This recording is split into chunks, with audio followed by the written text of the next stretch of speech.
overall, we had 27 species that are new to science.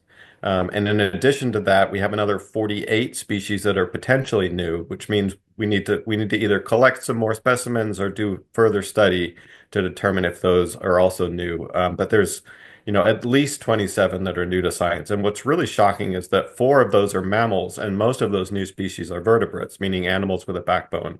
And those groups tend to be relatively well known compared to things like insects. But, discovering so many new species of mammals and vertebrates is, really incredible, especially in such a human-influenced landscape as Alto Mayo.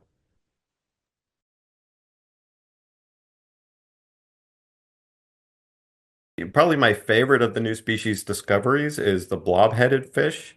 It's a type of armored catfish, but unlike its close relatives, on the end of its head, it has this really huge, sort of fatty and just like blob-like extension on the end of its head.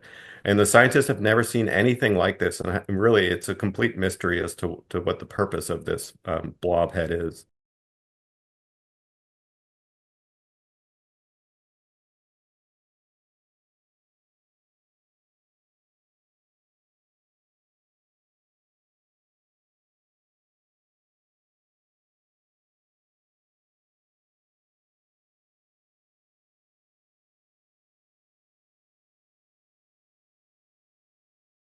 There was this great mutual exchange of knowledge between, the scientists that are more academically trained and the indigenous people that were able to really show us, well, okay, here's some areas, here's a part of the river or a lake where we know that there's a lot of unusual fish species that we're familiar with and you might not have seen before, and to really guide us to the right places to look for new and unusual creatures.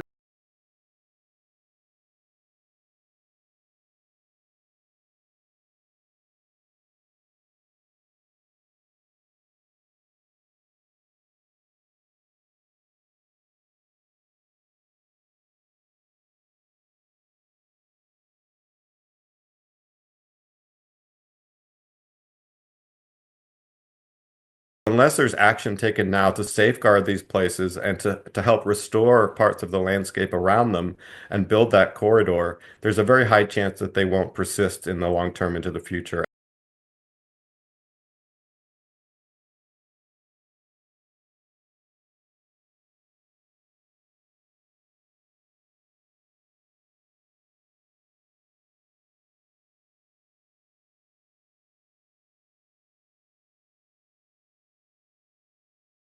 Conservation International Peru has been working for more than a decade, especially with the Awajun people, to come up with alternative livelihood, sustainable livelihood opportunities such as medicinal teas, sustainable coffee and cacao, vanilla, which is wild in Peru, as an alternative to things such as logging to provide income so that to really reduce those deforestation rates and also to make agriculture more sustainable and regenerative.